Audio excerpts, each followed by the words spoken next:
Disclaimer video melody story world 760 channel पर प्रकाशित सामग्री सूचकांक में कॉल मनोरंजन के उद्देश्य से बनाई गई है और इसका उद्देश्य किसी को भी किसी भी तरह से नुकसान पहुंचाना नहीं है। अगर आप वीडियो में व्यक्ति किसी भी सामग्री टिप्पणी या विचारों से आहत है तो कृपया संपर्क करें। मैं आश्वस्त कर सकता हूं कि मेरी कोई भी सामग्री किसी की भावनाओं, विश्वास हो या दर्शन को ठेस पहुंचाने के इरादे से नहीं बनाई गई है। अगर यह फिर भी आपको किसी भी तरह से प्रभावित करती है तो ये पूरी तरह से सहयोग होगा। मेरा किसी भी मामले में आपको नुकसान पहुंचाने का इरादा नहीं है, या अगर मैं कुछ भूल गया हूं तो कृपया इस गलती मानकर मुझे बताएं। मैं जानकारी को ठीक से अपडेट करने के लिए आवश्यक कदम उठाऊंगा। अंत में यह वशीकरण मेरा अपना है और कानूनी रूप से नहीं लिखा गया है। इसमें खामियां हो सकती है और इसलिए इसे किसी भी कानूनी मामले में अदालत में पुनः प्रस्तुत नहीं किया जा सकता है। Thank you for your support. Please watch the video, give your feedback and subscribe if you like my contact. Chapter 21 out of control. Abhram. Tiger Abhram के पास ही चेयर खींचकर बैठ गया। करीब 3 घंटे गुजर जाने के बाद अभ्रम को हल्का हल्का होश आने लगा। टाइगर जो इतनी देर से उसके ऊपर अपनी नजरें गड़ाए बैठा था, उसे होश में आता देखकर वो जल्दी से उठकर अभ्रम के पास गया। पर तभी अभ्रम उसका हाथ हटाते हुए उठने लगा तो ये देखकर टाइगर ने कहा, 20 लेटे रहिए, आपको आराम की जरूरत है, आपके सिर पर चोट लगी है। उद्धरण चिन्ह। पर उसकी बातों का अभ्रम पर कोई असर नहीं हुआ और वो फिर से उठने की कोशिश करने लगा। इस बीच उसने अपने हाथों को इधर उधर घुमाया तो बेडसाइड टेबल पर रखी कुछ चीजें उसके हाथों से टकराकर नीचे गिर गई। टाइगर पूरी कोशिश कर रहा था अभ्रम को संभालने की, पर वो उसके कंट्रोल में नहीं आ रहा था। वहीं नियति जो उसके रूम के पास से जा रही थी, वो आवाज सुनकर रूम में झांकने से खुद को रोक नहीं पाई। उसने जैसे ही रूम में देखा तो टाइगर अभ्रम को संभालने की कोशिश कर रहा था। वो बार बार उसे बेड पर लिटाने की कोशिश में लगा था, पर अभ्रम उसके हाथों को झटक कर उठने की कोशिश कर रहा था। इस बीच जैसे ही उसकी नज़र नियति पर गई तो टाइगर ने उससे कहा, वहां क्यों खड़ी हो नियति, यहाँ आकर मेरी मदद करो। उद्धरण चिन्ह। उसके बुलाने पर नियति तुरंत उसके पास चली गई और उसके साथ मिलकर अभ्रम को बेड पर लिटाने की कोशिश करने लगी। वही अभ्रम ने दोनों को खुद से दूर धकेलने की कोशिश करते हुए कहा, तुम लोग क्या कर रहे हो, छोड़ो मुझे उठना है। अभ्रम की आंखें बंद थी और वो बिना देखे ही दोनों को खुद से दूर धकेल रहा था। तभी नियति को महसूस कर उसने बंद आंखों से ही कहा, टर्टल तुम मेरे रूम में क्या कर रही हो, जाओ यहाँ से। ये सुन नियति ने टाइगर की तरफ देखा तो उसने ना में सिर हिलाते हुए कहा, नहीं नियति, हमें बीस्ट को कंट्रोल करना होगा। डॉक्टर ने कहा है इन्हें प्रॉपर 8 घंटे बेड रेस्ट लेना होगा, उसके बाद ही वो बेड से उठ सकते हैं। अभी तो सिर्फ 3 घंटे ही हुए हैं, ऐसे में बीस्ट उठ गए तो उनकी इंजरी से फिर से ब्लीडिंग होने लगेगी। हमें उन्हें सुलाना होगा। उद्धरण चिन्ह। उसकी बात पर नियति घबराते हुए बोली, पर कैसे सर, ये तो उठने की जिद कर रहे हैं, फिर हम उन्हें कैसे सुलाए। उसकी बात पर नियति घबराते हुए बोली, पर कैसे सर, ये तो उठने की जिद कर रहे हैं, फिर हम उन्हें कैसे सुलाए। नियति की बात सुनकर जैसे टाइगर को कुछ याद आया और उसने नियति की तरफ देख कहा, मैं जानता हूँ बीस्ट तुम्हारे पास सोने के लिए आते हैं क्योंकि उन्हें तुम्हारे पास नींद आती है। प्लीज नियति, हमारी मदद करो, अभी बीस्ट का गहरी नींद में सोना बहुत जरूरी है, वो सोने के बाद ही प्रॉपर बेड रेस्ट ले पाएंगे, उन्हें सुलाओ नियति प्लीज। टाइगर ने प्लीज शब्द पर जोर दिया था तो वही नियति उसकी बात सुनकर हैरान रह गई थी। वो अभी भी हैरानी से टाइगर को देखे जा रही थी। तभी टाइगर ने फिर से कहा, नियति क्या सोच रही हो, इतना टाइम नहीं है, देखो बीस्ट कैसे रिएक्ट कर रहे हैं, अगर एक बार उनकी आंखें खुल गई तो उन्हें कंट्रोल करना मुश्किल हो जाएगा। प्लीज नियति, उन्हें सुला दो। उसकी बात सुनकर नियति ने लाचारगी से अपने मन में कहा, हे भगवान, कैसे लोग हैं ये, पहले ये जानवर कम था जो अब ये भी पागल हो गए हैं। क्या मैं इन लोगों को कोई लोरी गाने वाली दादी माँ लग रही हूँ। उद्धरण चिन्ह। खुद से बात करते हुए उसने अभ्रम की तरफ देखा और उसे देखते हुए ही बोली, ना मैं कोई दादी माँ हूँ और ना ये कोई 4 साल के छोटे बच्चे जिन्हें मैं सुलाऊं।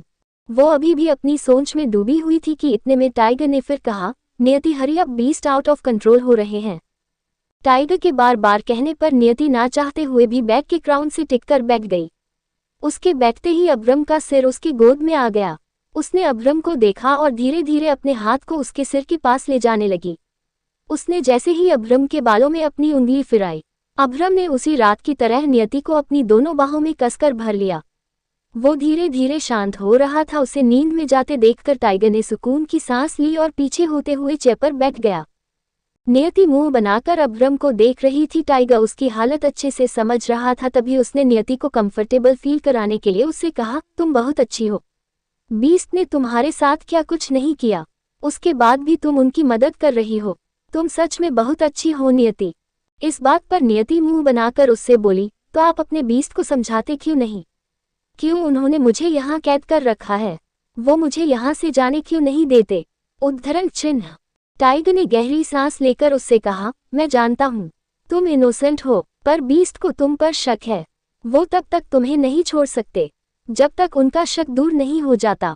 मैं तुमसे प्रॉमिस करता हूँ नियति, आज जो तुमने किया है ना, उसके बारे में मैं बीस्ट को जरूर बताऊंगा और उनसे कहूंगा भी। तुम इनोसेंट हो, तुमने कुछ नहीं किया। तुम फिक्र मत करो नियति, मैं उनके होश में आते ही उनसे तुम्हारे बारे में बात करूंगा। उसकी बातों से नियति को एक उम्मीद की किरण दिखी और वो टाइगर को देखते हुए धीरे से मुस्कुरा दी। अब्रम अब गहरी नींद में सो चुका था। ये देखकर नियति ने अपना सिर बेड के क्राउन से टिका दिया। अब्रम को सोते हुए देखकर टाइगर ने उठते हुए कहा, मैं एक कॉल करके आता हूँ। नियति ने हाँ में सिर हिला दिया और टाइगर रूम से बाहर चला गया। नियति खाली आंखों से अब्रम को सोते हुए देखकर बोली, ये जानवर सोते हुए तो कितना मासूम लग रहा है, पर जब ये नींद से जगेगा तो शैतान बन जाएगा और फिर मुझ पर अपना रौब झाड़ेगा। कैसे कैसे लोग होते हैं इस दुनिया में, हम जिसकी मदद करते हैं वही हमें अपना दुश्मन समझ लेते हैं। ये बोलकर उसने फिर से बेड के क्राउन से अपना सिर टिका लिया और सोचने लगी। फिर सोचते हुए ही उसकी आंखें भी बंद हो गई। जब कुछ देर बाद टाइगर वापस रूम में आया तो नियति को सोते देखकर वो धीरे से मुस्कुराया। उसने एक नज़र उस नज़ारे को देखा जो उसकी आंखों के सामने था।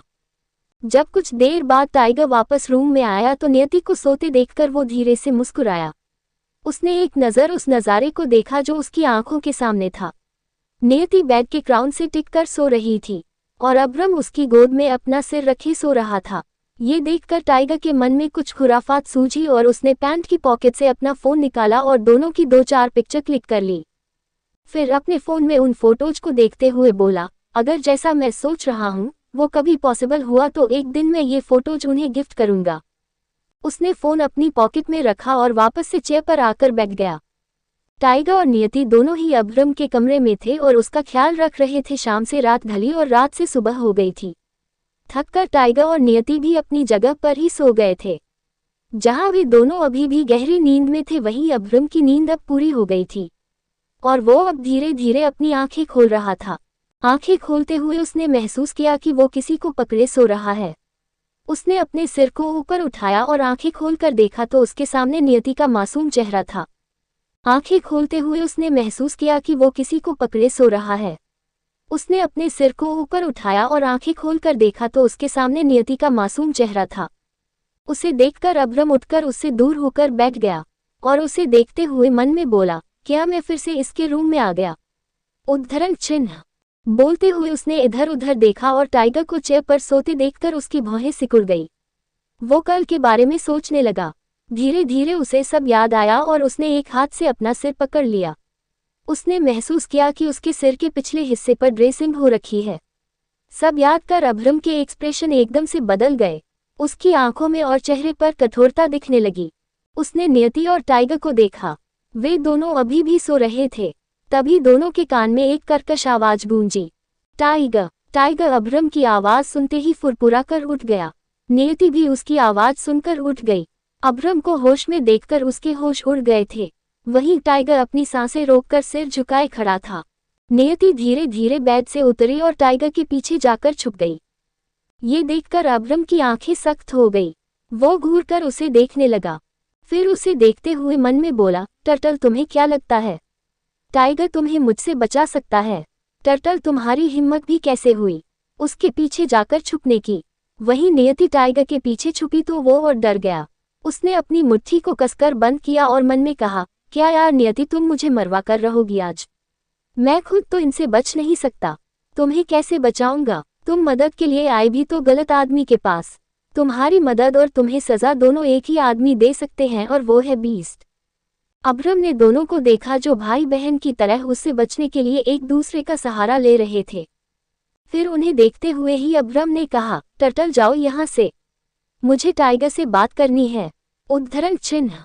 ये सुनते ही नियति के बेजान शरीर में जान आ गई और वो बिना एक सेकंड की देरी किए पलक झपकते ही वहां से गायब हो गई। उसे तिरछी नजरों से जाते हुए देखकर टाइगर ने मन में कहा, तुम तो चली गई नियति, अब मेरा क्या होगा। वो अभी सोच ही रहा था कि तभी अब्रम की आवाज फिर से उसके कानों में गई और वो कांप उठा। कंस्ट्रक्शन साइट पर बॉम्ब ब्लास्ट किसने किया, मुझे उसका नाम बताओ। कोर्ट। इस सवाल का जवाब टाइगर भी ढूंढ रहा था, पर अभी तक उसे भी नहीं पता चला था कि आखिर बॉम्ब ब्लास्ट के पीछे किसका हाथ है। आतिश खन्ना पर उसे शक था, पर अब्रम के सामने उसे सबूत के साथ उस आदमी को पेश करना था जिसने वो बॉम्ब ब्लास्ट करवाया था। टाइगर को खामोश देखकर अब्रम ने फिर कहा, क्या तुम्हें सुनाई नहीं देता। ये सुनते ही टाइगर ने जल्दी से कहा, इस बारे में जगुआ पता कर रहा है, आज शाम तक आपको पता चल जाएगा उस ब्लास्ट के पीछे किसका हाथ है। अब्रम ने उसे देखते हुए फिर कहा, टर्टल मेरे रूम में क्या कर रही थी। टाइगर ने कहा, डॉक्टर ने आपको 6 से 8 घंटे के लिए बेड रेस्ट दिया था, पर आप 3 घंटे बाद ही उठने लगे थे, शायद एनेस्थीसिया का असर कम हो गया था, इसलिए आपको सुलाने के लिए मुझे नियति से हेल्प लेनी पड़ी। उसकी बात पर अब्रम उसे घूरकर देखने लगा और उसके माथे पर सलवटें आ गई। क्या टर्टल ने मुझे सुलाया। अब्रम के पूछने पर टाइगर ने सिर हिलाते हुए कहा, मैं जानता हूँ, आपको नींद उसके साथ होने से ही आती है, इसलिए मैंने उसकी हेल्प ली, वो इनोसेंट है बीस्ट। ये सुनते ही अब्रम की भौहें तंग गई। टाइगर ने हिम्मत इकट्ठी कर आगे कहा, बीस्ट आपने उसके साथ इतना कुछ किया, उसे इतना टॉर्चर किया, उसे भूखा रखा, यहाँ तक कि उसे कैद कर दिया। ऐसा कोई दिन नहीं गया जब वो रोई ना हो। इसके बाद भी मेरे एक बार कहने पर वो मेरी मदद के लिए तैयार हो गई। उसने ही आपको सुलाया है बीस्ट, वरना आप तो आउट ऑफ कंट्रोल हो गए थे। बीस्ट आपको उसके साथ की जरूरत है। क्या टाइगर के समझाने पर बदल जाएगा अब्रम का नजरिया नियति के लिए। क्या बॉम्ब ब्लास्ट के पीछे छुपे इंसान को टाइगर ढूंढ पाएगा। आखिर कौन लेना चाहता है बीस्ट की जान। जानने के लिए पढ़ते रहिए माय बीस्ट माफिया 17। क्यों मुझे उसके पास ही नींद आती है। टाइगर के ये बोलते ही अब्रम गुस्से में उस पर बरसते हुए बोला, जस्ट शट अप, आज शाम तक का समय है तुम्हारे पास, मुझे उस आदमी का नाम चाहिए, and now you get out of my room. उसके ये बोलते ही टाइगर एक और पल वहां नहीं रुका और अपने कदमों को तेज कर वहां से चला गया। कमरे से बाहर आकर उसने गहरी सांस ली और खुद से कहा, आपका ये गुस्सा इस बात को प्रूव करता है कि नियति के होने से आपको फर्क पड़ रहा है। आप इस बात को एक्सेप्ट क्यों नहीं कर लेते। बीस्ट, वो लड़की आपकी जिंदगी बदल सकती है। मैंने कल रात देखा था उसे, किस तरह उसने आपकी केयर की। वो सारी रात बैठी रही एक ऐसे इंसान के लिए जिसने उसे इतना परेशान किया। टाइगर कल रात की बातों को याद करते हुए बोल रहा था। उसने आगे कहा, आपके उसे इतना टॉर्चर करने के बाद भी वो निस्वार्थ भाव से आपकी मदद करती रही। She is pure hot beast, ऐसी लड़की आपको कहीं नहीं मिलेगी। आपकी जिंदगी में ऐसी ही किसी लड़की की जरूरत है। आप आग तो वो पानी है, आप आकाश है तो वो धरती है, आप समुद्र में उठा तूफान है तो वो शांत झील जैसी है। काश कि कुछ ऐसा हो जाए, मैं जो सोच रहा हूँ वो सच हो जाए। ये बोल वो चला गया। वही रूम के अंदर अब्रम अभी भी टाइगर की कही बातों के बारे में सोच रहा था। उसने गुस्से में अपनी मुट्ठी कसकर बंद करते हुए कहा, क्यों मैं उसके साथ रहकर सुकून महसूस करता हूँ, क्यों मुझे उसके पास ही नींद आती है, क्यों मेरे इतना टॉर्चर करने के बाद भी उसने मेरी मदद की, क्यों। खुद से अंदर ही अंदर लड़ते हुए उसने एक पंच दीवार पर जोर से मारा और गहरी गहरी सांस लेने लगा। वहीं उधर नियति अपने कमरे में आ गई थी। उसने अपनी कमर को एक हाथ से पकड़ते हुए कहा, आह मेरी कमर, इस जानवर की मदद करके तो मेरा ही नुकसान हुआ है, पर मैंने इसकी मदद की ही क्यों मैंने टाइगर भैया की बात मानी। मैं तो मना कर सकती थी ना, फिर मैंने मना क्यों नहीं किया। खुद से सवाल जवाब करते हुए नियति बेड पर बैठ गई। सुबह से शाम हो गई थी। इस बीच अब्रम अपने कमरे में ही था। उसका दिया हुआ समय समाप्त होते ही वो हॉल में आया और अपनी जगह पर बैठ गया। टाइगर और जगुआ दोनों ही वहां पहले ही आ गए थे। दोनों ही सिर झुकाए खड़े थे। तभी बीस्ट के कुछ बोलने से पहले ही जगुआ एक आदमी को उसकी कॉलर से पकड़ के लाते हुए उसने उसे अब्रम के पैरों में फेंक दिया। यही है वो जिसने कंस्ट्रक्शन साइट पर बॉम्ब लगाया था। कोर्ट। जगुआ की बात सुनकर अब्रम ने अपने पैरों में गिरे आदमी को देखते हुए कहा, मुझे उसका नाम चाहिए जिसके कहने पर तूने बॉम्ब प्लांट किया था। उद्धरण चिन्ह। टाइगर ने अचानक से बीच में ही कहा, बीस्ट ये बोल नहीं सकता। और ये कॉन्ट्रैक्टेड किलर है, ये कॉन्ट्रैक्ट लेता है। हमने इससे पूछताछ की पर इसे कुछ नहीं पता। इसे पैसों के साथ एक लेटर मिला था और उसी में सब लिखा था, कब, कहाँ, कैसे, क्या करना है। अब्रम टाइगर की बात सुनते हुए उस आदमी को ही देख रहा था जो उसके सामने दोनों हाथ जोड़ उसके पैरों में गिरा अपनी जान की भीख मांग रहा था। Unknown destination. ठीक उसी वक्त एक दूसरी जगह एक आदमी जिसने काले कपड़े पहने हुए थे, उसके मुंह पर भी मास्क लगा था और वो अपने सामने दीवार पर टंगी अब्रम की फोटो को देखते हुए बोला, बीस्ट तुम मुझ तक कभी नहीं पहुंच सकते, तुम मुझे कभी नहीं ढूंढ सकते। जितना आसान है तुम्हारे लिए लोगों को सजा देना, उतना ही मुश्किल है तुम्हारे लिए मेरी चालों को समझना। ये बोल वो आदमी हंसने लगा और हंसते हुए ही आगे कहा, तुम्हें क्या लगता है बीस्ट तुम बच जाओगे? मेरा एक वार खाली गया है पर दूसरा नहीं जाएगा। तुम्हें मुझसे बचने के लिए हर बार लक की जरूरत पड़ेगी और मुझे तुम्हें मारने के लिए बस एक मौके की। लेट्स सी देखते हैं आगे क्या होता है, तुम जीतते हो या मैं। ये बोल वो फिर से शैतानों की तरह हंसने लगा। उसके गले में पड़ा एक लॉकेट जो कि सिल्वर रंग का था वो शाइन कर रहा था। वो लॉकेट वी शेप का था। वहीं अब्रम ने अपने एक पैर को बेरहमी से अपने कदमों में गिरे आदमी के एक हाथ पर रखकर उसके हाथ को मसलते हुए टाइगर से कहा, टर्टल को बुलाओ। उद्धरण चिन्ह।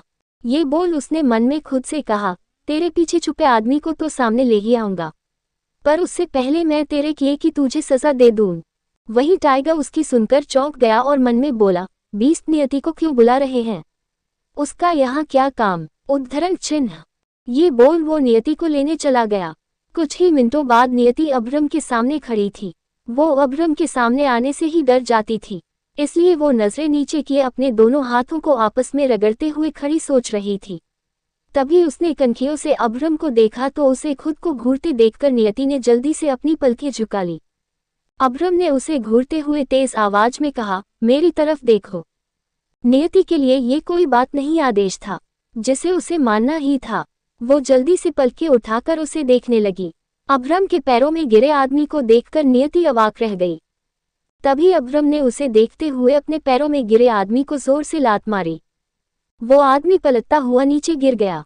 अब्रम उठा और नियति को देखते हुए उसके पास आकर बोला, ध्यान से देखो, मुझे धोखा देने वालों के साथ मैं क्या करता हूँ।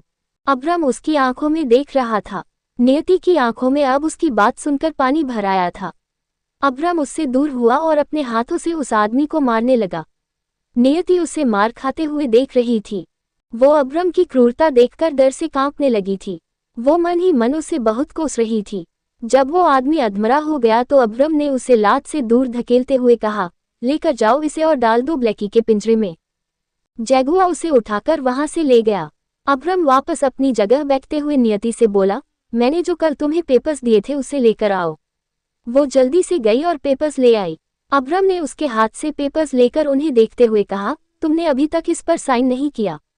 अच्छा है नहीं किया, क्योंकि अब तुम इन पेपर्स पर नहीं किसी और पेपर्स पर साइन करोगी। उद्धरण चिन्ह। उसकी बात खत्म होते ही एडवोकेट कर्मा वहां आ गया। उसे अचानक से विला में देखकर टाइगर ने धीमी आवाज में खुद से कहा, ये यहाँ क्या कर रहा है? मैंने तो इसे नहीं बुलाया, फिर ये बिना बुलाए यहाँ क्यों आया है? एडवोकेट कर्मा ने बिना देरी किए अपने बैग से पेपर्स निकालकर अब्रम को दे दिया। अब्रम ने उसके हाथ से पेपर्स लिए और उन पेपर्स पर सरसरी निगाह डालते हुए तिरछा मुस्कुराया। फिर उसने नियति के लाए पेपर्स को फाड़ दिया। ये देखकर नियति को एक खुशी का एहसास हुआ और वो मन में बोली, लगता है इन्हें मुझ पर भरोसा हो गया है, शायद आज ये मुझे आज़ाद कर रहे हैं। उद्धरण चिन्ह। ये सोचकर उसके होठों पर हल्की सी मुस्कान आ गई, पर तभी उसकी दो पल की खुशी को छीनते हुए अब्रम ने कर्मा के लाए पेपर्स को उसके सामने करते हुए कहा, इस पर साइन करो। नियति ने पेपर्स को एक नज़र देखा और अब्रम की तरफ देखते हुए बोली, ये कैसे पेपर्स हैं? उसके पूछने पर अब्रम ने होठों को तिरछा कर कहा, मेरी जीत के और तुम्हारी कैद के। बहुत जिद्दी हो ना तुम, तुम्हारी जिद ही तुम्हारी सबसे बड़ी सजा बनेगी। अब तुम हमेशा हमेशा के लिए अपनी आखिरी सांस तक मेरे पास कैद होकर रह जाओगी। अब तुम्हारी सांसों पर, तुम्हारी रूह पर, तुम्हारे जिस्म पर और तुम पर अब सिर्फ मेरा हक होगा। इस पर साइन करो और अपने सारे हक मुझे दे दो। नियति को उसकी बातों का सही मतलब समझ नहीं आ रहा था, पर वो इतना जरूर समझ गई थी, अब अब्रम उसे हमेशा के लिए अपने पास कैद करके रखने वाला है। यही सोचकर उसने ना में सिर हिलाते हुए रुआसी आवाज में कहा, नहीं, मैं इन पेपर्स पर साइन नहीं करूंगी। उद्धरण चिन्ह। उसके बोलने के अगले पल ही अब्रम उठकर उसके सामने खड़ा हो गया और उसकी बाह पकड़ के उसकी आंखों में देखते हुए बोला, मैं पूछ नहीं रहा हूँ, अपना फैसला सुना रहा हूँ। इस पर साइन करो या मर जाओ। ये कहते हुए उसने अपनी गन निकालकर उसके सिर पर तान दी। नियति फिर से चौंक उठी और हैरानी से उसे देखने लगी। जहां अब्रम की आंखों में उसे रहम नहीं सिर्फ क्रूरता ही दिख रही थी। अब्रम ने उसे देखते हुए कहा, चॉइस इज योर्स टर्टल, जिंदगी या मौत। ये सुनते ही उसकी आंखों के सामने ऐसा ही एक मंजर एक बार फिर तैर गया और वो अपने अतीत की यादों में खो गई। नियति अपनी सखी लाखी के साथ नदी किनारे बैठी बातें कर रही थी कि तभी अचानक से लाखी के सिर पर किसी ने बंदूक तान दी। लाखी और नियति दोनों ने चौंक कर उस आदमी की तरफ देखा और उस आदमी ने कहा, और कितना समय चाहिए तुमको सोचने के लिए? अब फटाफट जल्दी से बताए, दो शादी या मौत? फ्लैशबैक नियति का गांव। उसके पूछने पर लाखी ने कहा, मौत। लाखी की बात ने इस कदर नियति को अंदर तक झकझोर कर रख दिया था कि वो अवाक रह गई थी। आज अब्रम की धमकी ने भी उसे वैसा ही झकझोर दिया था। अपने अतीत को याद कर नियति अपनी आंखों को बंद किए खुद से ही मन में बोली, नहीं, मैं अभी नहीं मर सकती। मेरी वजह से मेरे अपनों की जिंदगी दांव पर लगी है। जिस इंसान के लिए मैंने सब कुछ छोड़ दिया, उस इंसान ने मुझे ही ठुकरा दिया और अब ये जानवर जो बिन बुलाए मेहमान की तरह मेरी जिंदगी में आ गया है, मैं इसके हाथों मर नहीं सकती। इसने मुझे कैद दी है तो अब कैद ही सही। अब इसकी कैद में रहकर ही मैं वो करूंगी जो किसी ने नहीं सोचा होगा। नियति ने अपनी आंखें खोलकर उसे देखा तो अब्रम की आंखें अभी भी उसे ही घूर रही थी। नियति की आंखों में आंसू भर आए थे। अपने गुस्से को बर्दाश्त करते हुए उसकी आंखों में गुलाबी डोरियों को जाल बिछ गया था। वो अपनी दबदबाए आंखों से एकटक अब्रम को देखे जा रही थी और उसे देखते हुए ही उसने अब्रम के हाथ से पेपर्स ले लिए और सिसकते हुए एक गहरी सांस लेकर बिना ये जाने कि उन पेपर्स में क्या लिखा है, उसने पेपर्स पर साइन कर दिया। उसे साइन करते देखकर अब्रम तिरछा मुस्कुराया। फिर उसके माथे से गन हटाकर उसने पेपर्स को देखा। नियति के साइन देखकर उसे अपनी जीत का एहसास हुआ और उसने भी पेपर्स पर साइन कर दिया। उसे साइन करते देखकर टाइगर ने खुद से कहा, ये कैसे पेपर्स है जिस पर बीस्ट भी साइन कर रहे हैं? इस सवाल के जवाब की उम्मीद में उसने तिरछी नजरों से एडवोकेट कर्मा की तरफ देखा। वही कर्मा भी हैरानी से आंखें फाड़े अब्रम को ही देखे जा रहा था। उसे देखकर ऐसा लग रहा था जैसे उसे अपनी आंखों पर भरोसा नहीं हो रहा हो। अब्रम को देखते हुए कर्मा ने मन में कहा, क्या बीस्ट ने शादी कर ली? वो भी इस लड़की से? हे भगवान, क्या जो मैं देख रहा हूँ वही सही है या ये सब मेरी आंखों का भ्रम है? इसी असमंजस में उसने टाइगर की तरफ देखा तो उसे अपनी ओर देखता पाकर उसने बेचारगी से सिर हिला दिया। अब्रम ने पेपर साइन करके नियति की तरफ देखा तो वो अभी भी उसे गुस्से में घूर रही थी। वहीं अब्रम के होठों पर अब जीत भरी मुस्कान थी। उसने पेपर्स की तरफ इशारा करते हुए नियति से कहा, तुम जानती भी हो ये क्या है? तुमने किन पेपर्स पर साइन किया है? नियति ने एकटक उसे अपनी लाल आंखों से देखते हुए कहा, क्या फर्क पड़ता है? जो आप चाहते थे वो तो हो गया ना। आप मुझसे इन पेपर्स पर साइन करवाना चाहते थे, मैंने कर दिया। कान इस हाथ से पकड़ो या उस हाथ से, बात तो एक ही है ना। अब मैं आपकी कैदी तो बन ही गई हूँ। अपनी बात पूरी कर नियति वहां से चली गई। वहीं अब्रम ने उसे जाते हुए देखकर कहा, टर्टल, तुम्हारी इतनी हिम्मत कि तुम मेरे सामने से चली गई। क्या तुम्हारे अंदर से मेरा डर खत्म हो गया है? नहीं, मैं ऐसा कभी नहीं होने दूंगा। मैं तुम्हारे अंदर से मेरा डर कभी खत्म नहीं होने दूंगा। तुम यहाँ रहोगी मेरी कैद में, मेरी मर्जी से और मुझसे डर कर। ये बोल वो भी नियति के पीछे पीछे चला गया। उसके जाते ही टाइगर, कर्मा और पाइथन तीनों ने चैन की सांस ली। वहीं एक पिलर के पीछे से छुपकर सब देख रही शीला भी अब्रम को जाते हुए देखकर खुद से बोली, ये कैसे पेपर्स थे जिस पर बीस्ट ने नियति से साइन करवाए? पता करना होगा शीला, पता करना होगा। शीला भी जाने लगी पर टाइगर की बात सुनकर रुक गई और वहीं रुककर पिलर के पीछे से ही टाइगर की पूरी बात सुनने लगी। टाइगर ने कर्मा के पास आते हुए कहा, ये कैसे पेपर लेकर आया था तू? और जब मैंने तुझे बुलाया नहीं तो तू यहाँ आया क्यों? क्यों नियति ने कैद को चुना? क्या लिखा था उन पेपर्स में? नियति को कैद करने की ख्वाहिश बना देगी अब्रम को उसका गुलाम? कौन है जिसने अब्रम पर अटैक करवाया था? चाहे 7 जन्मों के टॉर्चर के लिए तैयार हो जाओ।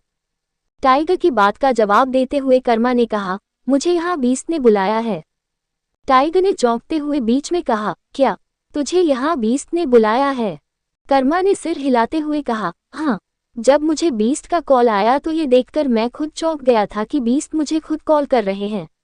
पर तभी जब मैंने कॉल रिसीव की तो उन्होंने मुझसे कुछ पेपर्स तैयार कर जल्दी से विला आने के लिए कहा। उसकी बात सुनकर टाइगर ने कर्मा की तरफ देखते हुए कहा, ये कौन से पेपर्स थे जिस पर बीस्ट ने नियति से साइन करवाए? क्या था उन पेपर्स में, बता मुझे।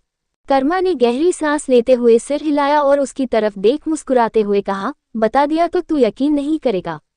तेरे पैरों तले जमीन खिसक जाएगी और सिर पर से आसमान गायब हो जाएगा। 440 वोल्ट का करंट तुझे अपनी बॉडी में फील होगा। सुनकर ऐसा लगेगा जैसे तेरे सिर पर पहाड़ टूट पड़ा हो और ये दुनिया गोल घूमती नजर आएगी। उसकी इतनी सारी बातें सुनकर टाइगर ने बीच में ही उसे रोकते हुए कहा, अब बता भी दे, क्यों इतना सस्पेंस क्रिएट कर रहा है? यहाँ मेरी जान जा रही है और तू मजे ले रहा है। तभी पाइथन भी दोनों के बीच आते हुए बोला, हाँ कर्मा सर प्लीज बताइए, बीस्ट ने नियति से किन पेपर्स पर साइन करवाए हैं? उद्धरण चिन्ह। अभी कर्मा दोनों की बातों का कुछ जवाब देता कि तभी जैगुआ तीनों के पास आते हुए उन्हें देखते हुए बोला, तुम तीनों यहाँ क्यों खड़े हो और बीस्ट कहाँ गए?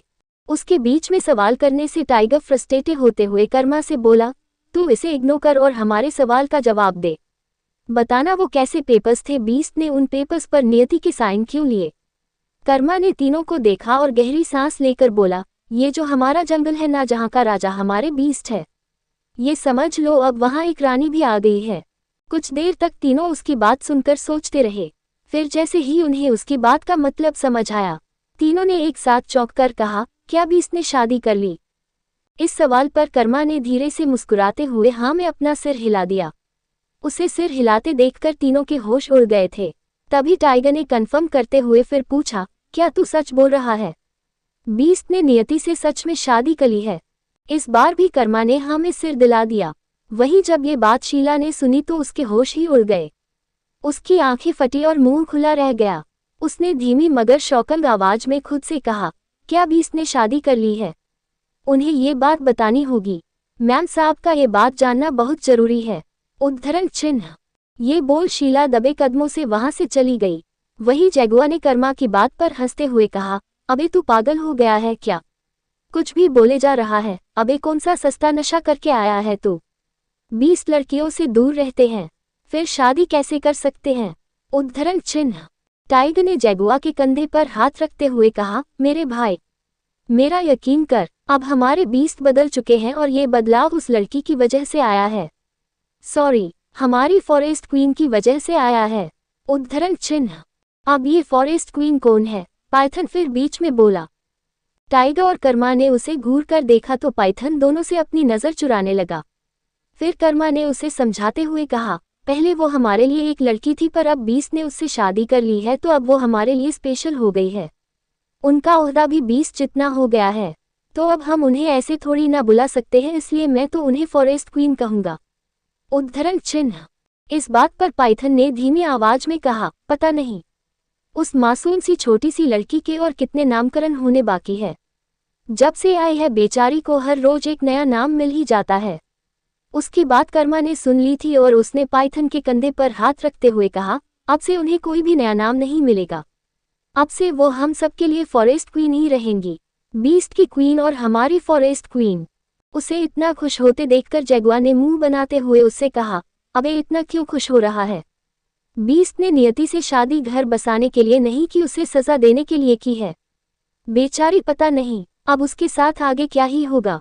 एक तो वो इतनी सी जान है और हमारे बीस्ट वो कितने क्रूर है, पता नहीं वो कैसे हमारे बीस्ट को हैंडल करेगी।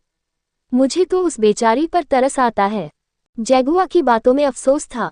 वहीं टाइगर मुस्कुरा रहा था, उसकी मुस्कान धीरे धीरे गहरी होती जा रही थी। तभी टाइगर ने खुद से ही मन में कहा, भगवान जी, आज आप इतने अच्छे मूड में होंगे, पता नहीं था। पता होता तो मैं कुछ और भी मांग लेता। थैंक यू भगवान जी, आपने तो मेरी एक ही बार में सुन ली। उद्धरण चिन्ह। ये कहते हुए उसकी मुस्कान और गहरी हो गई। जैगुआ की नज़र जब उस पर पड़ी तो उसे मुस्कुराते हुए देखकर जैगुआ ने कहा, तू क्यों इतनी खुशी मना रहा है? टाइगर ने उसकी बात पर हड़बड़ाते हुए कहा, मैं कहाँ खुश हूँ, मैं भी तुम लोगों की तरह दुखी हूँ। खुश तो ये है। उद्धरण चिन्ह। उसका इशारा कर्मा की तरफ था। ये देखकर कर्मा ने तीनों से कहा, अरे यार तुम लोग इतने उदास क्यों हो? 20 ने शादी कर ली, ये तो अच्छी बात है। अब कम से कम कोई उन्हें संभालने वाली आ गई है, तो अब उनकी क्रूरता थोड़ी कम हो जाएगी और इसमें तो हम लोगों का ही भला है। जहाँ एक तरफ कर्मा तीनों को समझा रहा था, वहीं नियति अपने रूम में आकर बेड पर बैठी रो रही थी। तभी अचानक से अब्रम के उसके रूम में आ जाने पर वो चौंक कर बेड से उठकर खड़ी हो गई। अब्रम उसे देखते हुए उसके पास आया तो नियति उसे पास आते देखकर डर से पीछे हटने लगी और पीछे हटते हुए ही वो दीवार से टकरा गई। अब्रम ने उसके पास जाकर अपने दोनों हाथ दीवार पर रखते हुए उसे अपने घेरे में लेते हुए कहा, तुम्हारी हिम्मत कैसे हुई मेरी पूरी बात सुने बिना वहां से चले आने की? उद्धरण चिन्ह। नियति उसके डर से अपनी पलकें नीचे झुकाए खड़ी थी। उसे खुद की तरफ देखता ना देखकर अब्रम ने अपनी कर्कश आवाज में फिर से कहा, तुमसे कितनी बार कहा है, जब मैं तुमसे बात करूं तो मेरी आंखों में देखा करो। तुम्हें एक बार में मेरी बात समझ नहीं आती क्या? ये कहते हुए उसने नियति की दोनों बाहें कसकर पकड़ ली। उसने डरते हुए अब्रम की आंखों में देखा। उसकी आंखों में आंसू थे और चेहरे पर दर्द। उसे देखते हुए अब्रम तिरछा मुस्कुराया। क्यों दर्द हो रहा है? रोना आ रहा है? ये जिंदगी तुमने ही चुनी है और अब तुम्हें ऐसे ही सारी जिंदगी मेरे साथ काटनी होगी।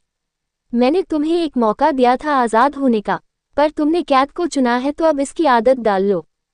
उसकी बातें आज उसके ओरे से भी ज्यादा जहरीली लग रही थी। वो अपनी बातों से ही नियति को मार रहा था। नियति की आंखों से धर धर आंसू बहने लगे थे। ये देखकर अब्रम को न जाने क्या हुआ। उसने नियति को छोड़ दिया और उससे दूर होकर बोला। अब्रम उससे दूर हुआ और उसे देखते हुए पीछे हटने लगा। फिर उसे देखते हुए ही अब्रम ने आगे कहा, अपना सामान पैक करो और मेरे कमरे में आओ। नियति जो पहले ही अब्रम से डरी हुई थी, उसकी ये बात सुनकर हैरान रह गई। उसे अपने कानों पर जैसे विश्वास नहीं हो रहा था। उसे लग रहा था शायद उसने कुछ गलत सुन लिया है और इसलिए उसने अब्रम से पूछा, क्या कहा आपने? अब्रम अभी भी उसे ही देख रहा था। नियति की बात सुनकर उसे फिर से गुस्सा आ गया और वो उसके पास जाकर फिर से नियति की दोनों बाहें पकड़ के बोला, एक बार में तुम्हें सुनाई नहीं देता है क्या? टर्टल, मेरी एक बात ध्यान से सुनो। मैं जब भी तुमसे कुछ कहूं तो उसे एक बार में ही सुन लिया करो। मुझे अपनी बातें दोहराना पसंद नहीं। जो कहा है वो करो। उद्धरण चिन्ह।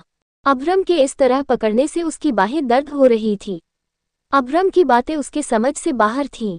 उसने दर्द में सिसकते हुए कहा, एक बार आपके कमरे में गई तो आपने इतनी सजा दी और अभी आप? उसे बीच में रोकते हुए अब्रम ने कहा, अब मैं तुम्हें बुला रहा हूं, इसलिए चुपचाप अपना सामान लो और मेरे पीछे आओ। उद्धरण चिन्ह। उसने नियति की बाहें छोड़ दी और उससे दूर हुआ। वो जाने के लिए जैसे ही मुड़ा कि तभी नियति के शब्दों ने उसके कदमों को रोक लिया। नियति ने अब्रम को देखते हुए कहा, आप मुझे अपने कमरे में किस हक से बुला रहे हैं? जैसे ही अब्रम ने ये सुना, वो तिरछा मुस्कुराया और पलटकर अपने दोनों हाथ पैंट की जेबों में डाले उसे देखते हुए बोला, टर्टल, तुम थकती नहीं हो मासूमियत का नाटक करते हुए? उद्धरण चिन्ह। नियति को उसकी बातें समझ नहीं आ रही थी। वो सिसकते हुए अपने आंसू पोंछ रही थी। एक बार फिर अब्रम को अपनी तरफ कदम बढ़ाते देखकर नियति पीछे हटने लगी। अब्रम उसके पास आया और एक हाथ दीवार पर रखते हुए उसके ऊपर झुकते हुए उसने कहा, हक की बात कर रही हो तुम? तुमने ही तो उन पेपर्स पर साइन करके मुझे सारे हक दिए हैं। तुम पर अब किसी का हक है तो वो सिर्फ मैं हूं टर्टल। तुमने जिस पेपर्स पर साइन किए वो हमारी शादी के पेपर्स थे। Now you are my wife turtle. ये सुनते ही नियति के होश उड़ गए और वो एकटक अवाक होकर अब्रम को देखने लगी। अब्रम के होठों पर शैतानी मुस्कुराहट थी। उसे देखते हुए ही नियति की आंखों से एक बार फिर आंसू बहने लगे और वो ना में सिर हिलाते हुए बोली, नहीं, ये नहीं हो सकता। हमारी शादी कैसे हो सकती है? शादी में तो हवन कुंड की अग्नि, पंडित जी, शादी के मंत्र, 7 फेरे, 7 वचन, सिंदूर, मंगलसूत्र, शादी की सारी रस्में होती हैं। इन सब के बिना शादी कैसे हो सकती है? उसकी बात पर अब्रम हंसने लगा। उसे हंसते देखकर नियति उसे टकटकी लगाए देखने लगी। अब्रम ने हंसते हुए ही कहा, न 7 फेरे, न 7 वचन, न सिंदूर, न मंगलसूत्र, न हवन कुंड की अग्नि, न शादी के मंत्र, इन सब के बिना भी तुम अगले 7 जन्मों के लिए मुझसे जुड़ चुकी हो टर्टल। 7 जन्मों के टॉर्चर के लिए तैयार हो जाओ। अब न तुम खुद मुझसे दूर जा सकती हो, न मैं तुम्हें कभी खुद से दूर जाने दूंगा और किसी तीसरे में इतनी हिम्मत नहीं कि वो तुम्हें मुझसे छीन सके। अब कोई सवाल नहीं, अपना सामान लो और चुपचाप मेरे कमरे में शिफ्ट हो जाओ। उद्धरण चिन्ह। अपनी बात बोलकर अभ्रम चला गया। वहीं नियति रोते हुए दीवार से लगकर ही बैठ गई। उसने दोनों हाथों से अपना सिर पकड़ लिया और रोते हुए बोली, क्यों भगवान जी, क्यों हर बार आप मेरे साथ ही गलत करते हैं? क्या मेरे कर्म इतने बुरे हैं? क्यों आपने एक ऐसे इंसान को मेरा पति बना दिया जिसके सीने में दिल ही नहीं है, जो एक इंसान नहीं बल्कि एक जानवर है जिससे मैं सबसे ज्यादा नफरत करती हूँ? क्यों ऐसे इंसान से आपने मुझे जिंदगी भर के लिए बांध दिया? क्यों भगवान जी, क्यों? अभ्रम ने नियति से एक नया रिश्ता जोड़ा है। इनका ये रिश्ता आगे क्या नया मोड़ लेगा? क्या सच में अभ्रम बदल रहा है? क्या नियति कभी इस शादी को अपना पाएगी? शीला की बातों का क्या मतलब था? लाइक, शेयर, कमेंट, रिव्यू कर देना। CH19 मैं जानवर हूँ, डरो मुझसे। क्यों भगवान जी, क्यों हर बार आप मेरे साथ ही गलत करते हैं? क्या मेरे कर्म इतने बुरे हैं? क्यों आपने एक ऐसे इंसान को मेरा पति बना दिया जिसके सीने में दिल ही नहीं है, जो एक इंसान नहीं बल्कि एक जानवर है जिससे मैं सबसे ज्यादा नफरत करती हूँ? क्यों ऐसे इंसान से आपने मुझे जिंदगी भर के लिए बांध दिया? क्यों भगवान जी, क्यों? नियति के इस क्यों का जवाब तो आने वाला समय ही देने वाला था। ये सब बोलते हुए वो रोए जा रही थी। रो रो कर उसका बुरा हाल हो गया था। चेहरा लाल होकर आंसुओं से पूरा भीग गया था। वहीं जब अभ्रम और नियति की शादी वाली बात टाइगर और जैगुआ ने आस्था को बताई तो वो भी चौंक गई। पर कुछ देर बाद आस्था के होठों पर स्माइल आ गई। उसे मुस्कुराते देखकर जैगुआ बोला, आस्था आंटी आप मुस्कुरा रही हैं। बीस्ट ने शादी कर ली। ये खबर सुनकर तो मुझे लगा आपको हार्ट अटैक आ जाएगा, पर देखो आपको हार्ट अटैक की जगह लाफिंग अटैक आया है। ये बोलते हुए जैगुआ हंस रहा था। वहीं आस्था और टाइगर उसकी बात पर उसे घूरने लगे थे। टाइगर ने उसे कोहनी मारी तो वहीं आस्था उसके कंधे और बाह पर मारते हुए बोली, बदमाश, तू मुझे मारना चाहता है? अरे मैं क्यों मरूं, मरे मेरे दुश्मन। उद्धरण चिन्ह। अरे आंटी अब बस भी करो, और कितना मारोगी? आपकी मार खाकर मैं तो मर ही जाऊंगा। जैगुआ आस्था के मार से बचते हुए बोला। आस्था रुक गई क्योंकि उसकी सांस फूलने लगी थी। टाइगर जैगुआ को मार खाते देखकर मुस्कुरा रहा था। तभी आस्था आंटी को हौंकते देखकर टाइगर ने उसे बेंच पर बिठाया। जब आस्था थोड़ी नॉर्मल हो गई तो उसने मुस्कुराते हुए कहा, अब साहब की जिंदगी में बदलाव आएगा क्योंकि नियति उनकी जिंदगी में आ गई है। उद्धरण चिन्ह। आस्था आंटी आप ज्यादा सपने मत देखिए। बीस्ट ने नियति से शादी घर बसाने के लिए नहीं, उसे सजा देने के लिए की है। उसे बीच में रोकते हुए जैगुआ बोला। बोलते हुए वो भी आस्था के बगल जाकर बैठ गया तो वो फिर से उसके कंधे पर मारते हुए बोली, ये सब तो एक बहाना है। किस्मत को दोनों को मिलाना था सो मिला दिया। प्यार की पहली सीढ़ी तकरार ही होती है। साहब की नफरत ही धीरे धीरे मोहब्बत में बदलेगी और उन्हें एक दिन नियति से प्यार हो जाएगा।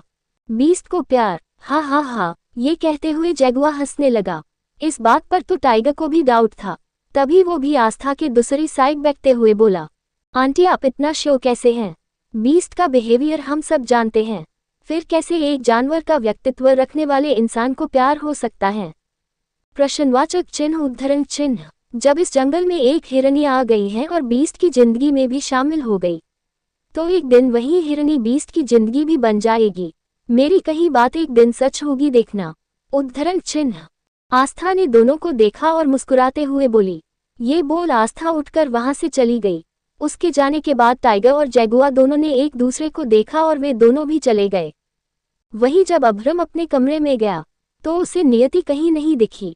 उसे न देखकर अभ्रम ने गुस्से में अपनी मुट्ठी को कसकर बंद कर लिया और दांत पीसते हुए कहा। वो अपने कमरे से निकलकर नियति के कमरे में आया तो उसे नियति वहां भी नहीं दिखी।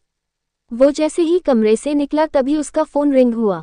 उसने फोन देखा तो कर्मा उसे कॉल कर रहा था। उसने कॉल कर फोन अपने कान पर लगा लिया तो दूसरी तरफ से कर्मा की घबराती हुई आवाज आई।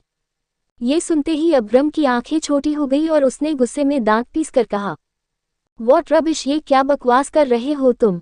ऐसा कैसे हो सकता है? मैरिज पेपर तुम यहाँ से लेकर गए थे, फिर तुमने उसे कैसे खो जाने दिया? बीस्ट, मैंने जहाँ वो पेपर्स रखे थे अब पेपर्स वहाँ पर नहीं है। मुझे भी समझ नहीं आ रहा कुछ ही घंटे में पेपर्स कहाँ जा सकते हैं।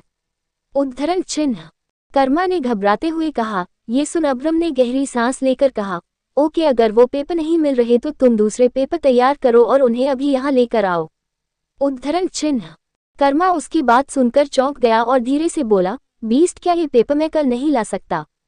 अभ्रम ने एकदम से कहा, नो, शादी आज ही होगी, जैसा कहा है वैसा करो।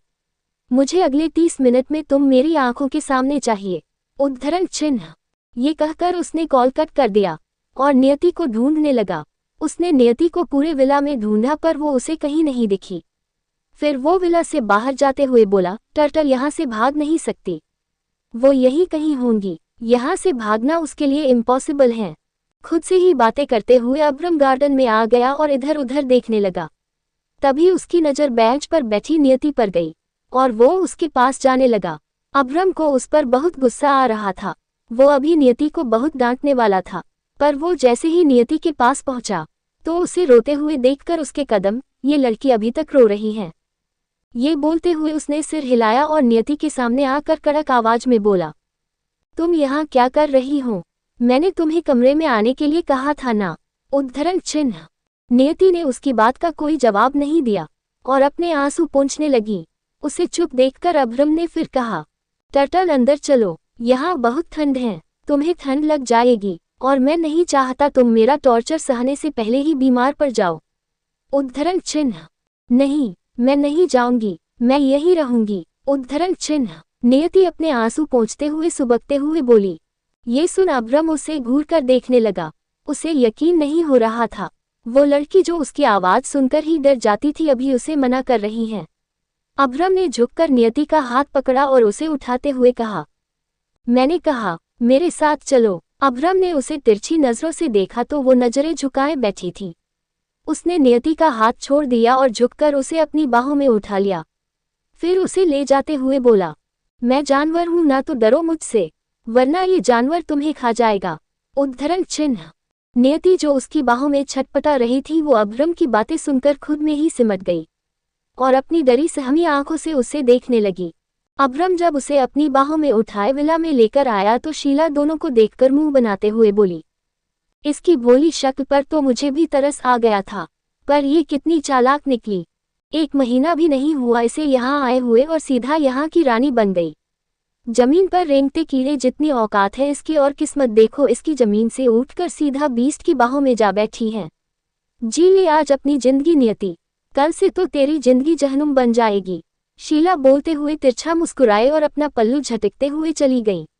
अब्रम नियति को लेकर जैसे ही हॉल में आया तो उसे अपने सामने कर्मा खड़ा दिखा। उसे देखकर अब्रम ने नियति को नीचे उतार दिया। तभी कर्मा ने उसे पेपर्स देते हुए कहा, बीस्ट पेपर तैयार हैं, आप इस पर फिर से साइन कर दे। उद्धरण चिन्ह। अब्रम ने उसके हाथ से पेपर्स लेकर एक सरसरी सी नज़र पेपर्स पर डाली और उसे नियति के सामने करते हुए कहा, टर्टल इस पर साइन करो। कोर्ट, मैं साइन नहीं करूंगी, पता नहीं इस बार आप मुझसे मेरा क्या छीन ले। कोर्ट। नियति उसे देख मुंह बनाकर बोली, क्वीन ये आपकी शादी के ही पेपर्स है, वो पहले वाले पेपर्स खो गए थे ना, इसलिए मैं दोबारा पेपर्स तैयार करके लाया हूँ। उद्धरण चिन्ह। उसकी बात पर कर्मा ने जल्दी से कहा। कर्मा के ये कहते ही नियति की आंखें खुशी से चमकने लगी और वो जल्दी से अब्रम से दूर होकर बोली, फिर तो मैं इस पर बिल्कुल साइन नहीं करूंगी। ये सुनते ही अब्रम उसे गुस्से में घूरने लगा। अब तक जगुआ पाइथन और टाइगर भी वहां आ गए थे। नियति अपनी बात पूरी कर वहां से भागने लगी। उसे भागते देखकर अब्रम ने अपने आदमियों को उसे पकड़ने का इशारा किया। टाइगर, जगुआ पाइथन और कर्मा सभी उसे पकड़ने में लग गए थे, पर नियति उनके हाथ नहीं आ रही थी। कभी वो उनसे बचकर सोफे पर चढ़ जाती तो कभी डाइनिंग टेबल के आसपास चक्कर काटने लगती। वो सभी उसके पीछे भागते हुए थक गए थे। अब्रम नियति को घूर कर देख रहा था। तभी नियति भागते हुए उसके पास आए और अचानक ही उसके सीने से टकरा गई। नियति उससे टकराकर गिरने लगी, पर अब्रम ने उसकी बाह को कसकर पकड़ लिया। वो छटपटाने लगी, तब भी अब्रम ने उसे नहीं छोड़ा। तभी अब्रम ने एक हाथ से उसकी कमर को पकड़ते हुए उसकी पीठ को अपने सीने से सटा लिया और अपने दूसरे हाथ से उसका नाजुक हाथ मजबूती से पकड़ लिया। नियति उसकी बाहों में कैद हो गई थी। सभी दोनों को हैरानी से देख रहे थे। किसी को कुछ समझ नहीं आ रहा था कि अब्रम उसके साथ क्या करने वाला है। चुपचाप खड़ी रहो वरना तुम्हारी सोच से भी ज्यादा तकलीफ दूंगा मैं तुम्हें। कोर्ट। तभी उसने नियति के कान के पास कहा। रुक गए। वो कुछ दूरी पर ही खड़ा उसे रोते हुए देखने लगा। ये लड़की अभी तक रो रही है। ये बोलते हुए उसने सिर हिलाया और नियति के सामने आकर कड़क आवाज में बोला, तुम यहाँ क्या कर रही हो? मैंने तुम्हें कमरे में आने के लिए कहा था ना। उद्धरण चिन्ह। नियति ने उसकी बात का कोई जवाब नहीं दिया और अपने आंसू पोंछने लगी। उसे चुप देखकर अभ्रम ने फिर कहा, टर्टल अंदर चलो, यहाँ बहुत ठंड है, तुम्हें ठंड लग जाएगी और मैं नहीं चाहता तुम मेरा टॉर्चर सहने से पहले ही बीमार पड़ जाओ। उद्धरण चिन्ह।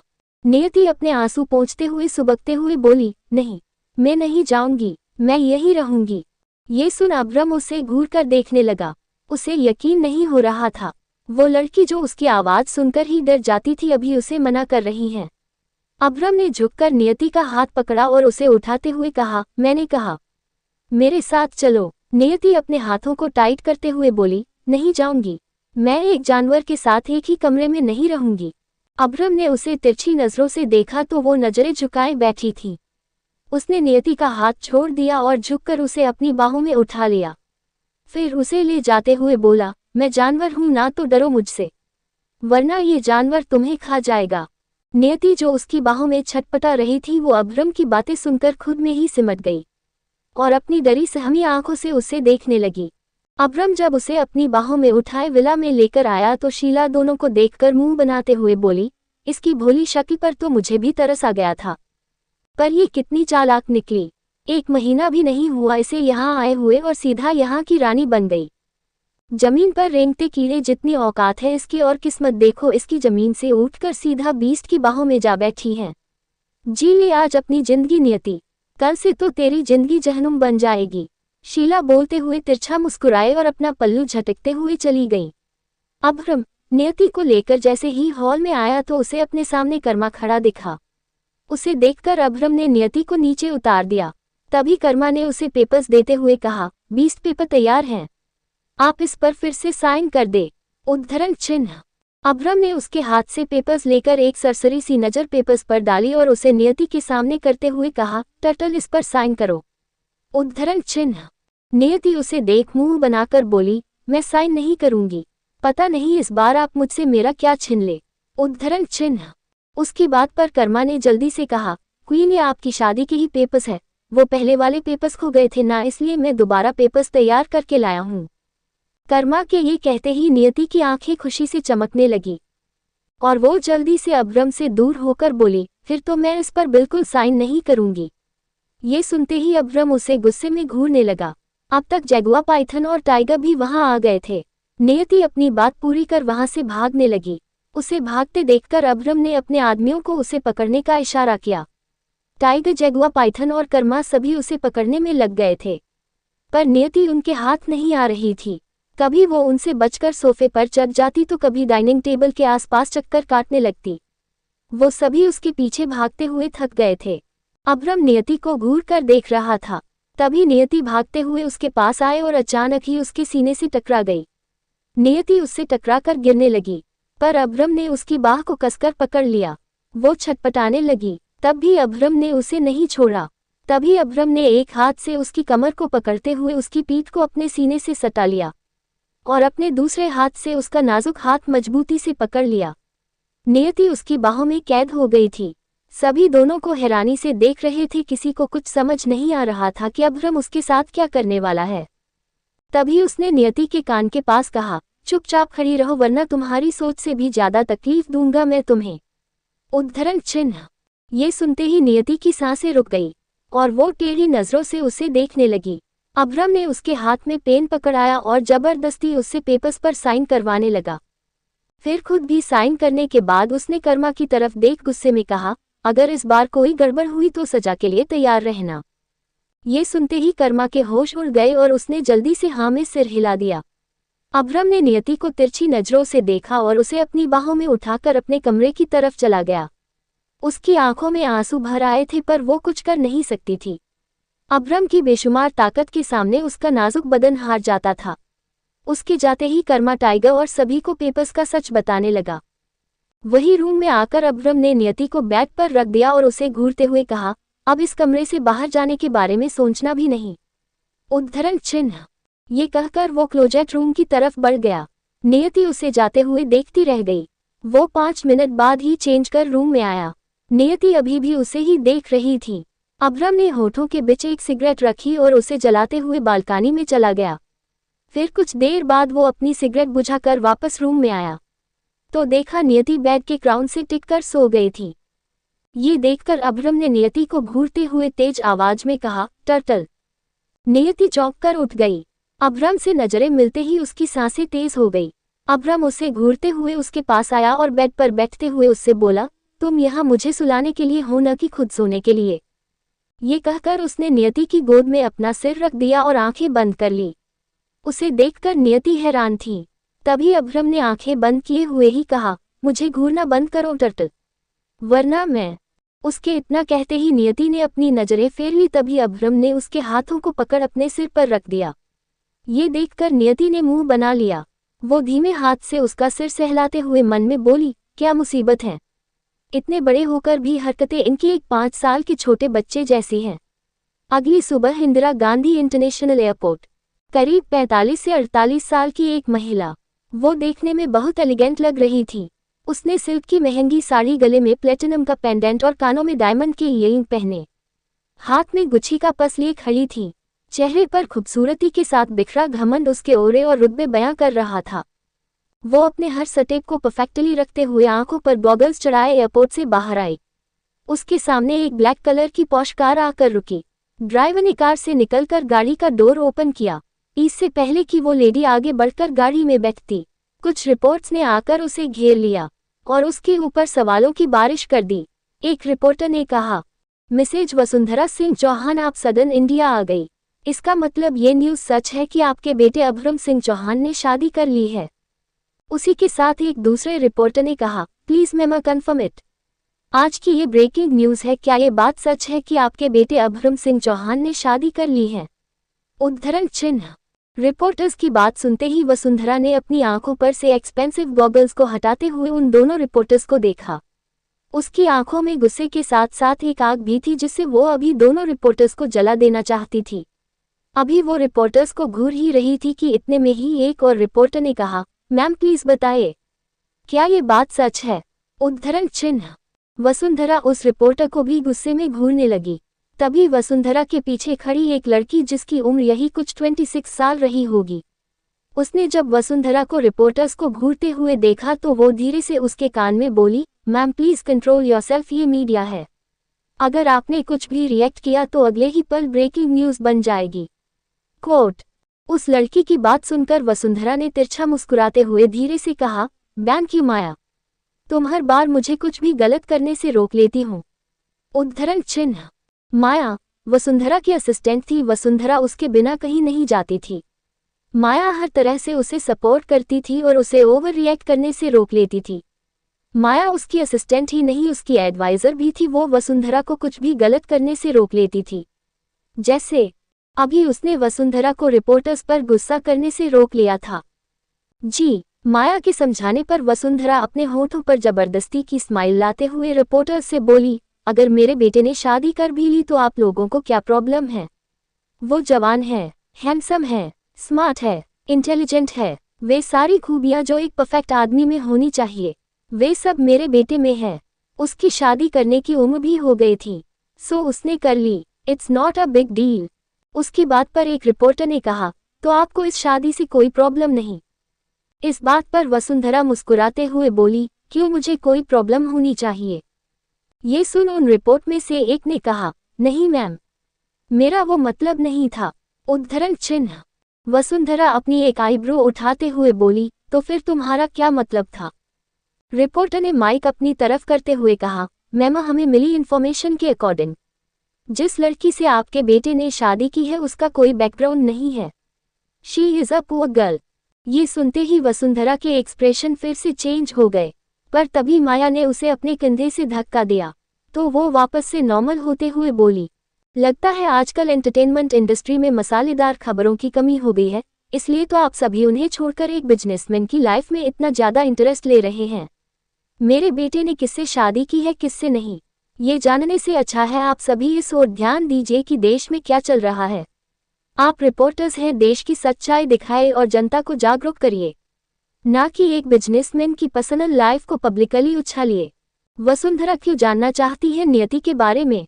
अभ्रम की शादी की खबर किसने मीडिया में दी? क्या कभी नियति और अभ्रम एक दूसरे को जीवनसाथी के रूप में एक्सेप्ट कर पाएंगे? कृपया लाइक, शेयर और कमेंट कर दिया करें। CH20 my dream Prince beast. Vasundhara की दलीलों ने न केवल उस रिपोर्टर को बल्कि सभी रिपोर्टर्स को खामोश कर दिया था। वे सभी उसका रास्ता छोड़कर साइड हट गए। वसुंधरा ने बड़ी ही अदा से अपनी आंखों पर गॉगल्स चढ़ाया और तेज कदमों से अपनी कार की तरफ बढ़ गई। उसकी कार में बैठते ही कार तेज रफ्तार से वहां से चली गई। वसुंधरा ने अपने बगल बैठी माया से कहा, थैंक यू माया, आज फिर तुमने मुझे गलत करने से रोक लिया, पर मुझे उस लड़की की सारी इन्फॉर्मेशन चाहिए। वो कौन है, कहाँ से आए हैं, एवरीथिंग, मुझे उसके बारे में सब जानना है, उसका अतीत वर्तमान सब। माया ने उसकी बात सुनकर कहा, ओके मैम, मैं पता करवाती हूँ। वसुंधरा माया को ऑर्डर देकर खुद से ही मन में बोली, अभ्रम, तुमने आज तक अपनी जिंदगी में किसी को आने नहीं दिया, फिर अब कैसे उस लड़की को आने दिया? उसके जाने के बाद तो मुझे लगा था तुम लड़कियों से नफरत करने लगे हो, फिर कैसे तुमने एक लड़की से शादी कर ली? मैं उस लड़की से मिलना चाहूंगी जिसने तुम्हारे जैसे इंसान को खुद से शादी करने पर मजबूर कर दिया। वही लैपटॉप पर काम करती माया भी मन में बोली, माय ड्रीम प्रिंस बीस्ट, तुम ऐसे कैसे किसी भी लड़की से शादी कर सकते हो? देखना पड़ेगा एक बार उस लड़की को, आखिर कौन है वो लड़की जिससे तुमने शादी की? तुम्हारी नजरें तो किसी पर नहीं ठहरती, फिर उसमें ऐसा क्या था कि तुम्हारी नजरें उस पर ठहर गई? अपने मन में ही खुद से बात करते हुए उसने अपना फोन उठाया और उसमें अभ्रम की पिक देखकर धीरे से मुस्कुराई। वही उधर विला में अभ्रम अभी भी नियति को पकड़े सो रहा था। नियति भी बेखबर उसके बगल ही सो रही थी। तभी अभ्रम के फोन की रिंग ने नियति को आंखें खोलने पर मजबूर कर दिया। उसने धुंधली आंखों से देखा तो कमरे में फैली हल्के उजाले ने इस बात का प्रमाण दिया कि सुबह हो चुकी है। वो उठने लगी तो उसे अपने ऊपर भारीपन महसूस हुआ। उसे ऐसा लगा जैसे किसी ने अनाज की बोरी उसके ऊपर रख दी हो। नियति ने झुककर देखा तो अभ्रम अपने एक हाथ में उसे भरे सो रहा था। अभ्रम का चेहरा दूसरी तरफ था और उसका एक हाथ नियति के ऊपर था। इस नज़ारे को देखते ही नियति को सब याद आ गया। उसने गुस्से में अभ्रम को देखा और उसके हाथ को खुद पर से हटाने लगी, पर वो अभ्रम के उस हाथ को हिला भी नहीं पा रही थी। फिर उसने झुंझलाकर खुद से कहा, हे भगवान, ये जानवर क्या खाता है? इनके अंदर इतनी ताकत कहाँ से आई? मैं तो इन्हें हिला भी नहीं पा रही।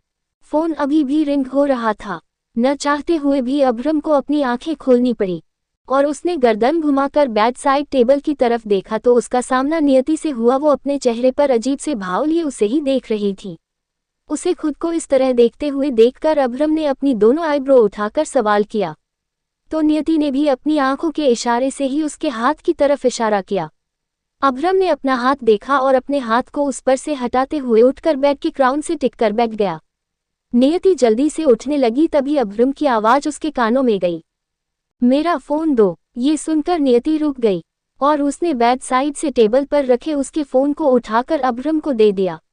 नियति फोन देकर जाने लगी, तभी अभ्रम ने फिर कहा, कहाँ जा रही हूँ? नियति फिर रुक गई और धीरे से पलटकर वो बेमन से अभ्रम को देखने लगी। अभ्रम ने बिना उसकी तरफ देखे अपने फोन में देखते हुए कहा, क्या तुम भूल गई हो? तुम्हें अब से इसी कमरे में रहना है। नियति ने मुंह बना लिया और मन में बोली, ये जानवर कभी नहीं सुधर सकता। मुझे परेशान करके इन्हें दुनिया का सबसे बड़ा सुख मिलता है। नियति अभ्रम को मन ही मन कोसते हुए वापस अंदर आ गई और सोफे पर जाकर बैठ गई। अभ्रम ने टाइगर को कॉल कर फोन कान पर रख लिया और अपनी कर्कश आवाज में कहा, क्या हुआ?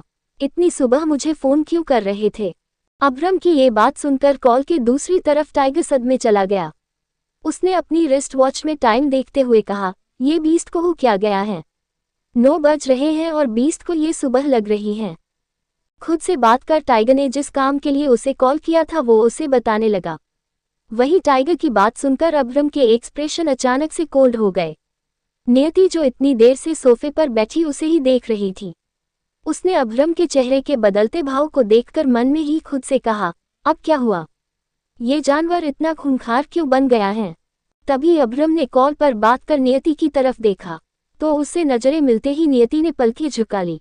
तभी अभ्रम ने उसे घूरते हुए कहा, यहाँ आओ। नियति ने सिर उठाकर उसे देखा और उसके इशारे करने पर उठकर उसके पास जाने लगी। जब वो उसके पास जाकर खड़ी हुई तभी अभ्रम ने उसका हाथ पकड़ झटके से उसे अपनी तरफ खींचा। उसके इस तरह खींचने से नियति खुद को संभाल नहीं पाए और उसके ऊपर जा गिरी। वो खुद को संभाल कर उसके ऊपर से उठ पाती। उससे पहले ही अब्रम ने उसकी बाहों को कसकर पकड़ लिया और उसकी आंखों में देखते हुए कहा, मेरी बात ध्यान से सुनो, मैं जैसा तुमसे कहूंगा अब तुम वैसा ही करोगी। नियति भी उसकी आंखों में ही देख रही थी। इस वक्त वो अब्रम के बहुत करीब थी। उसकी गर्म सांसें अब्रम के चेहरे पर पड़ रही थी। उसे नियति की आंखों में गुस्सा साफ साफ दिखाई दे रहा था। तभी अब्रम उसे पलटते हुए उसके ऊपर आ गया और उसे देखते हुए गुस्से में दांत पीसकर कहा, मुझे ऐसा देखना बंद करो। तुम मेरा कुछ नहीं बिगाड़ सकती और अब मेरी बात ध्यान से सुनो। मेरी मॉम आ रही है, वो तुमसे कुछ सवाल करेगी। जवाब में तुम्हें वही कहना है जो मैं तुम्हें बताऊंगा। इसके अलावा अगर तुमने कुछ भी एक्स्ट्रा कहा तो पनिशमेंट के लिए तैयार रहना। नियति कमसाते हुए मुंह बनाकर उसे देखे जा रही थी। अब्रम की बात पर उसने मन में ही खुद से कहा, कितना जालिम है ये जानवर। क्रूरता तो इसके रोम रोम कूटकर भरी है। उद्धरण चिन्ह। वो अभी अब्रम को अपने मन में कोसी रही थी कि इतने में अब्रम ने उसकी आंखों में देखते हुए कहा, टर्टल तुमने अभी मेरी क्रूरता देखी ही कहाँ है। जिस दिन देखोगी मर जाओगी। अब इन फालतू ख्याल को अपने दिमाग से निकालो और मेरी बात ध्यान से सुनो। तुम्हें मेरे साथ एक हैप्पी कपल का नाटक करना होगा। मोम को पता नहीं चलना चाहिए। तुमसे मैंने जबरदस्ती शादी की है। उन्हें यही लगना चाहिए इस शादी में हम दोनों खुश हैं। उद्धरण चिन्ह। इस बात पर नियति ने अपनी चुप्पी तोड़ते हुए कहा, सच एक दिन सबके सामने आ ही जाता है, फिर झूठ क्यों बोलना। उद्धरण चिन्ह। अब्रम उसे घूरते हुए बोला, बहुत जबान चलने लगी है तुम्हारी टर्टल। कहो तो इसे काटकर ब्लैकी को खिला दूं। ये सुनकर नियति की आंखें बड़ी हो गई और वो हैरानी से उसे देखने लगी। उसके चेहरे पर डर देखकर अब्रम तिरछा मुस्कुराया और उसे देखते हुए ही बोला, अगर चाहती हो कि तुम्हारी जबान सही सलामत रहे तो इसे अपने मुंह के अंदर संभाल कर रखो। ज्यादा चलाओगी तो मैं इसे काट दूंगा। जितना कहा है उतना करो। अगर मोम को हमारी शादी का सच पता चला तो टर्टल तुम सोच भी नहीं सकती मैं तुम्हारे साथ क्या करूंगा। इसके बाद नियति खामोशी से उसकी बातें सुनने लगी। जब उसकी बात पूरी हो गई तो अब्रम ने उसे चुप देखकर कहा, क्या तुम्हें सब समझ आ गया। उसके पूछने पर नियति ने धीरे से सिर हिला दिया। अब्रम तिरछा मुस्कुराते हुए उसके ऊपर से हटने लगा, पर तभी एक खिंचाव की वजह से वो उसके और करीब हो गया। उसने देखा तो उसके गले में पहनी चैन नियति के दुपट्टे में उलझी हुई थी। ये देखकर उसने फ्रस्ट्रेशन में अपनी आंखें बंद कर ली और गहरी सांस ली। फिर नियति को देखते हुए कहा, देख क्या रही हो, निकालो इसे। नियति अपने दोनों हाथों से अपने दुपट्टे को चैन से निकालने लगी, पर उसका दुपट्टा चैन से निकल ही नहीं रहा था। ज्यादा टाइम लगते देखकर अब्रम ने गुस्से में कहा, रहने दो, तुमसे नहीं होगा, तुम टर्टल हो, तुम कोई भी काम टाइम पर नहीं कर पाओगी। ये बोलकर उसने अपने एक हाथ से नियति के दुपट्टे को उसके गले से निकाल दिया। ये देखकर नियति ने जल्दी से खुद को अपने दोनों हाथों से ढांक लिया और उसे घूरते हुए बोली, मैं कुछ कहती नहीं हूँ। इसका मतलब यह नहीं कि आप मेरे साथ कुछ भी करेंगे। ये क्या बदतमीजी थी। उद्धरण चिन्ह। उसकी बात पर अब्रम ने भौहें सिकुड़कर उसे देखा और गुस्से में बोला, क्या कहा तुमने। बदतमीजी। मैं तुम्हारे साथ बदतमीजी कर रहा हूँ। क्या तुम्हें बदतमीजी का मतलब भी पता है। उद्धरण चिन्ह। नियति उसे नजरें मिलाते हुए मगर डरते हुए बोली, ये जो आपने किया, मेरा दुपट्टा छीन लिया, ये बदतमीजी ही तो है। उसकी बात पर अब्रम होठों को तिरछा कर बोला, अच्छा तो ये बदतमीजी है, चलो आज मैं तुम्हें बदतमीजी का सही मतलब बताता हूँ। ये सुनते ही नियति की आंखें बड़ी हो गई और वो हैरानी से उसे देखने लगी। तभी अब्रम जो उसके ऊपर से उठ चुका था वो वापस से उसके ऊपर झुकने लगा। ये देखकर नियति ने जल्दी से चादर खींचकर खुद को ढांक लिया, पर तभी अब्रम ने उसकी चादर खींचकर फेंक दिया। ये देखकर नियति की आंखें बड़ी हो गई। अब्रम उसके ऊपर झुकता ही जा रहा था।